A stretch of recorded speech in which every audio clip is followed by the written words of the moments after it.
You ready? There is a connection between the paranormal, UFOs, and the myths of ancient history. The clues are scattered across the landscape from a forbidden past, maybe even in your own backyard. There is a connection between the true nature of our reality, consciousness, and the unexplained. I'm Carl the Crusher. Let's explore the unknown. Emails and a phone call that there's been some paranormal activity happening in and around the saloon, as well as the sighting of an orb that came down with something that came out of it and seemed to move around in the trees. Dale, it's mapping you and the figure's gone. Spirit on the table. It's back, thank you. There he is, see? Yes. There he is. And the REM pod's going crazy again.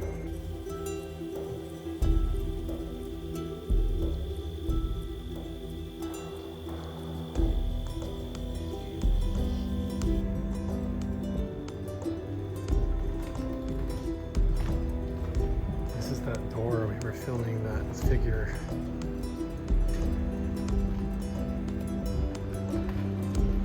Is Mars. That's not a star, that is Mars. And this cluster of stars doesn't even show up on any other formation. I am back in the saloon now. We had so much weird stuff. It's always interesting filming with other people, especially these ladies that I've never met. I've never done a seance before, never done any of that kind of stuff, so I had no idea what to expect. I just tried to go along with it, be open-minded, film what occurred, see what their approach to the research is, use their equipment, and kind of go along for the ride, as well as do my own thing in the middle of that. And we did see that weird stick figure that seemed to me like it was moving in and out of this doorway and then up onto the bar. But you know, it's really hard to know. You have to be honest with yourself and be like, you know, this place is just full of like windows and shadows. It's made of wood, so there's going to be popping and creaking and all sorts of like misleading noises, as well as reflections in the mirror and light patterns and double reflections and shadows and things that could make false readings on equipment and make it think that it sees things that it's not. Like it could pick up shadows and all kinds of stuff, and who knows. I'm also open-minded to the idea of the channeling, the seance, trying to do all that kind of stuff. I'm into like remote viewing and other methods of trying to make contact. I'm not like afraid of any of that. I'm just curious about it and wanted to see what other people do, so you guys can let me know what you think, if it's real or not, if it's guessing, or if there's any kind of valid evidence that can be gained from it. But I think it's fascinating to do it with different people and see what they come up with. Come back. Okay, wait. Yeah, and you talk about me and Nick getting nervous. Look at you. You just put me under the gun. Casually over coffee, Jeff mentions that. I'm sweating. The coffee's got me hot. Okay. Look at the logo. Okay, everybody take a look at the UN logo. We're gonna get this so low. There it is. That's the UN logo, I won't be everybody. using this anywhere. Okay, Jeff, you just said that a Rockefeller came here? David Rockefeller. David Rockefeller came here to Mount Wilson Ranch. What Yeah. was he doing here? Tell me what happened. Random stop by. He made contact with us. I didn't answer. Another contact when he was local to the area. And he just made a stop by. His first key statement was, "Did you ever take a look at the UN logo?" I immediately knew where he was going with it, but basically he had to tell me that the UN logo is a depiction of the flat earth. Okay. And he says, once you can get over the idea that's right before you in the logo, then you can move on. And you wait, you mentioned, I heard the word portal and while I was grabbing my camera. So how does portal come into play?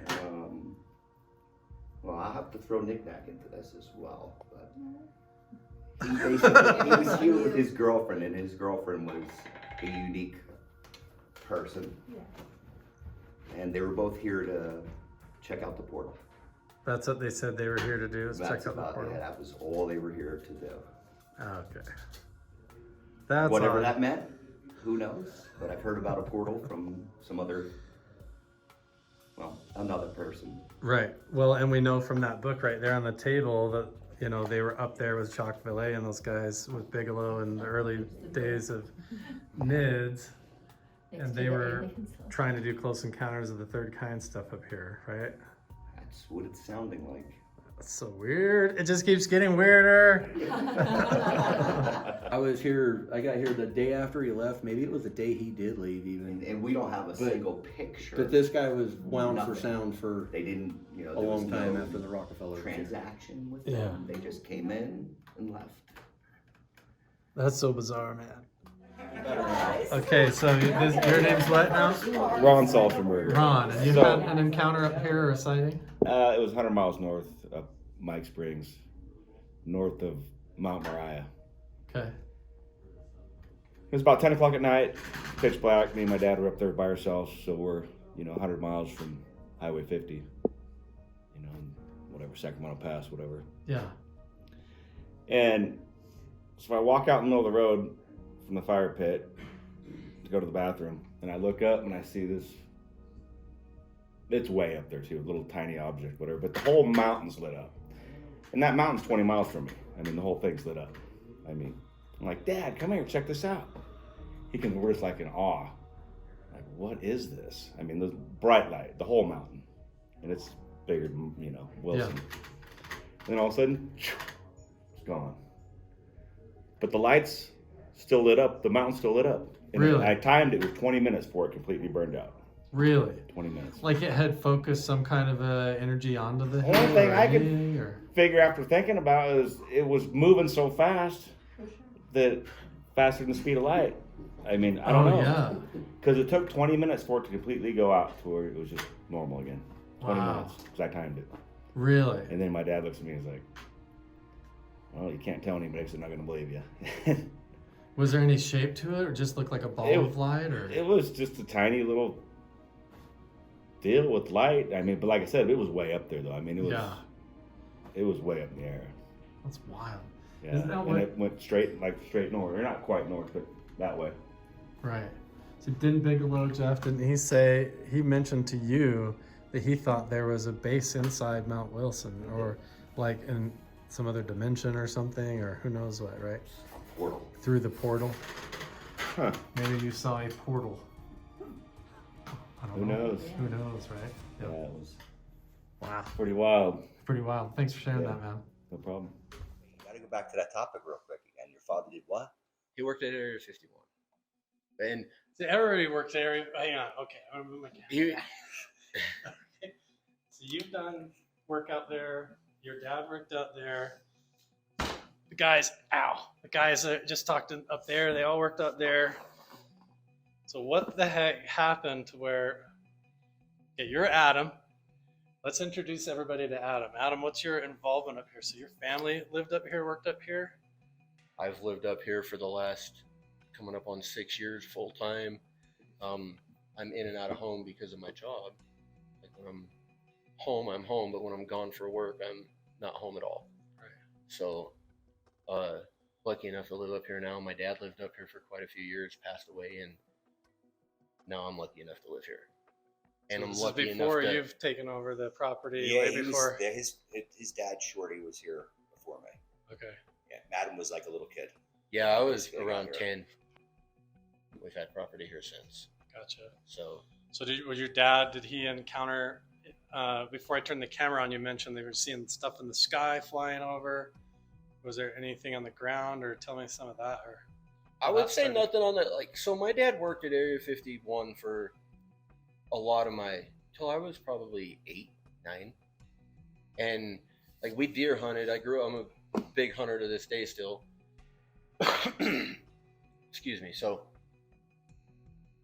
we would go deer hunt over in an Area 16, which is close to the test site, whole area. And we would, my dad would always talk about stuff, oh, I seen this and this jet. I was really big into jets when I was a kid. And that was also at the time when the stealth fighter and the stealth bomber were coming out, and they were doing all the testing, and they were having all the random sightings and all that kind of stuff. So that's why I say that I was kind of like, because my dad called us one night from a payphone in Warm Springs, Nevada. That was where he stayed. And there had been a plane crash earlier that day, and we seen it on the news. And I remember being a kid, and on the phone, I asked my dad, did you know, what's going on with the plane crash? I was maybe 6 or 7. Mm-hmm. And just like that, the phone went dead. So I wonder if maybe, I mean, I have a friend that did a recovery job working for the site after a crash out here, and I wonder if that was the same incident. no telling. And there was actually a UFO Tic Tac sighting that occurred around that crash too. After experimental plane went down, and they were recovering it and trying to secure the area, there was a whole UFO sighting that occurred around that same time. He used to, because I would ask him all the time as a kid, because it was big on the news.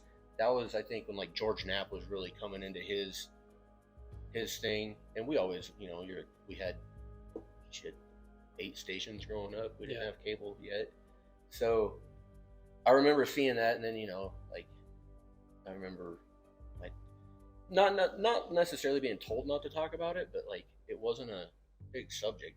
So if there was something weird in the sky, it was always just like, "Yep, drive along," Yeah, because that was where he worked.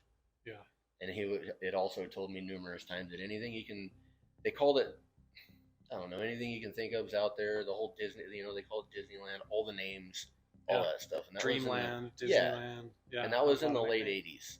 Right. So it was, I don't know, it's really cool now with all the history about it and how much more people are into trying to discover it. I think it's great because I love watching all the history about it. And nobody knows about this spot and how much it was actually a pivotal location even before like Skinwalker Ranch was even a thing. Yeah. Or anybody knew about it. Yeah. And then even to this day, nobody knows about this ranch. We're good people at keeping secrets, huh? I'd like to think so. So what's the story of do you know of the shaman or the stories? I've heard different stories of the shaman, definitely. Yeah. I've heard them from different people. My buddy Doug, who we can call, the Bardines. Then when we first came up here, Dave and Donna Bardine were kind of like the caretakers of this place. And we met them and they brought us up here and showed us and told us about the shaman. But I've never seen a spirit or a ghost. Right. That I can recall. I mean, that's a common response I get. Right. Okay, so who are we going to be calling on the phone here? Doug. Doug is his name. Doug Shear, right? Secret stuff or testing stuff, whatever they're doing, way up into Utah now. That's up there, I think near Green River or Green, Utah or something, somewhere's up in that area. Although there's still activity going on in Area 51, but what they're testing, I've heard they're testing a nuclear aircraft now, and the way you can see that is they call it donuts on a rope, because what it is like entrails and then the trails, and then it'd be a circle and it'd be connected, and another circle, and they're saying that could be nuclear. And well, you can, nuclear powered things have been around for all the aircraft carriers now are in submarines. They've always been powered with nukes, and that's pretty common knowledge. But you could just imagine if they were testing an airplane, a nuclear aircraft. You wouldn't have to land. Yeah, and the American public would just go nuts. I mean, it's one thing doing it in the sea, which is, I guess, bad enough if you think of it that way, but doing it in the sky, if one of those planes crashed in the middle of wherever, a city or something like that, that could be. But I also hear they're testing a thing called a stealth helicopter.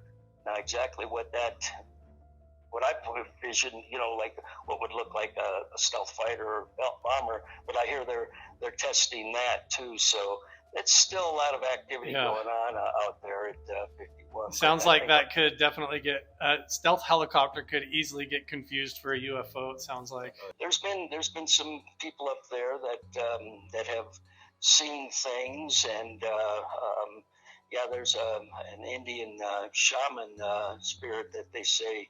Well, that came about when they were going to do the MX missiles. Now, I've been up there a long time. I've had property up there for over 45 years, in a cabin for over 30. So I've been up there quite a long time and heard different stories. But there was a back in the early 80s when they during the actually before the Reagan administration, but he was real big into doing what they called the MX missile, and that's been around since about that certain missile's been around since the 70s, and they were experimenting with it, but Reagan was really into it, so he became president, I think, in 1981 or 1980, and so he really was pushing for it, the MX missile. Some people were calling it Star Wars, and what it was, they were going to have these missiles all around the West in particular that were either underground or on railroad tracks, so they could be moved all around so the Russians couldn't send the spy planes up and see where they were at. And so he was real big into that. So when he became president, he pushed forward with it. And they were talking about having some MX missile site up there in Lincoln County and up at Mount Wilson. So before they could do any of that, they sent out some archaeologists to make sure that if they were going to put that in there, that it wouldn't be a sensitive area for archaeology for Indians, or they didn't want to be building MX missile sites right on Indian graves or whatnot. So they sent a team out. I think it was from Cal State, either Northridge or Long Beach. I'm not sure, but it was California University. He went out with, came up to up there to the ranch, and he had a bunch of students with him, and they were going to do a, what do they call it, where they're doing a archaeological site, not necessarily a dig, but see if it was sensitive with archaeological sites. So they went up, Jeff and Adam know that you go like you're going up to the Devlin cabin, and as you're going up there, there's off to the left before you hit that first set of Quakies up there, off to the left there's some real high cliffs, way up there. And they went up there and they came back with, all kinds of artifacts, parts of basketry, and I heard a cradle board and moccasins, and those cliffs up there were where Indian habitation was up there. And so they came back with a bunch of that stuff. And so the professor was staying. I don't know who was in possession of the ranch back then. It might have been a church group, but he was staying at a trailer that was up above the ranch. I think it was green and white or blue and white. I'm not sure if it was a double wide or a single wide. It was up there on the ranch property, but back a little ways. It's since blown down, and there's still the remnants of it still up there.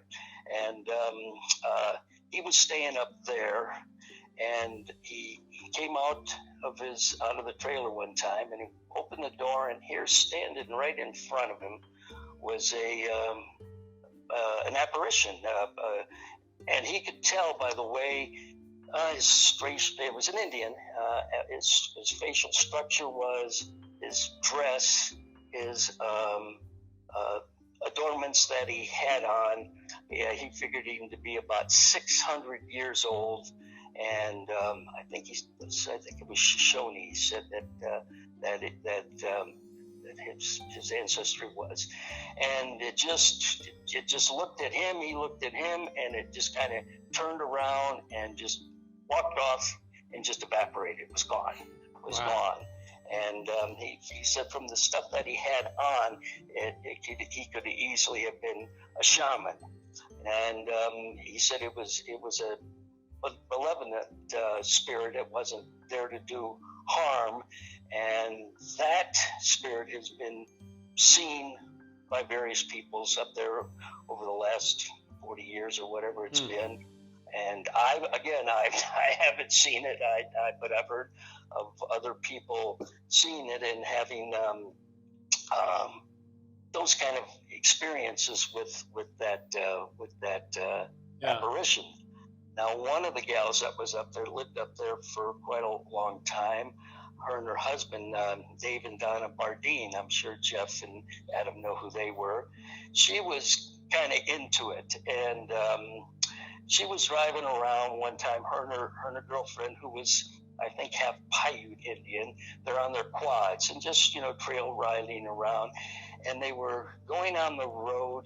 Okay, if you're going out Mount Wilson Road, there's a little road that cuts kind of off and goes to the airport there. And then that road kind of snakes around and hooks onto the main road. There used to be a dump back there, and there used to be a small little trailer that sat right there on that little connector road.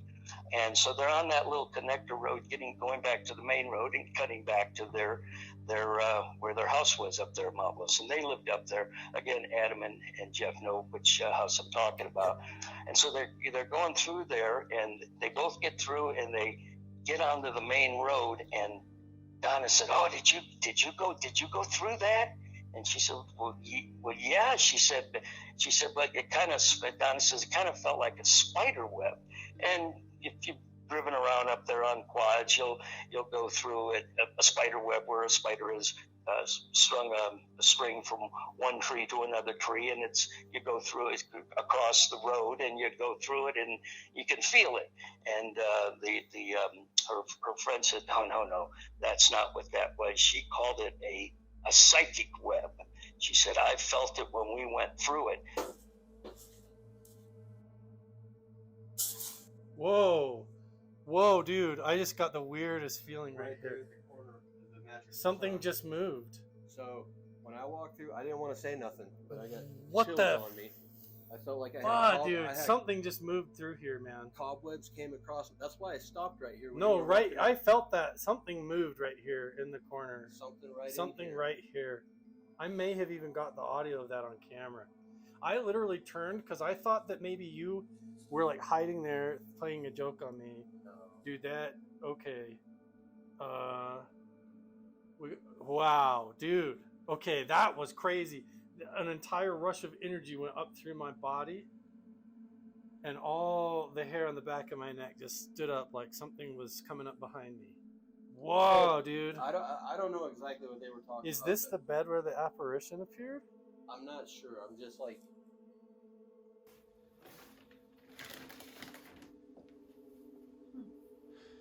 I mean, it was... Ew, I just gotta go through my face right there. What the... What is going on in this place? Something just went through my body right there. Through my face. Hello? So when they got back to their Donna's house, she had some sage and was burning sage and chanting some prayers in I think it was Paiute language. And so there's been sightings of that shaman before, and several people have described him about the same way, the manner of dress and where his hair was and whatnot. So, that's the Indian spirit that we hear is up there, and it was credible through that professor saying that he saw it, he was able to identify it. Yeah. So that put a little bit of credence to the story. And like I said, I can't remember when that was. Well, they had to be back in the early 80s. And some people are saying, well, when they went up there and took those artifacts and, they cataloged them and everything, they weren't stealing nothing. But that might have poked the hornet's nest, and that's what made the shaman start appearing to people. Look at You all can this. have all pottery. this and donate it to your cause. Wait, what? No, you don't I have to won't give. donate. No. No, seriously, I just barely met you. No. Look at this. You can hang out on Wednesdays and Thursdays. Oh my gosh. Oh my gosh. Look at that. That's a good one, guys. Look at this. Huge chunk of pottery. Look at that right there. I thought it was a piece of wood. This is pottery. So this is the remaining foundation of where this first sighting of the shaman occurred.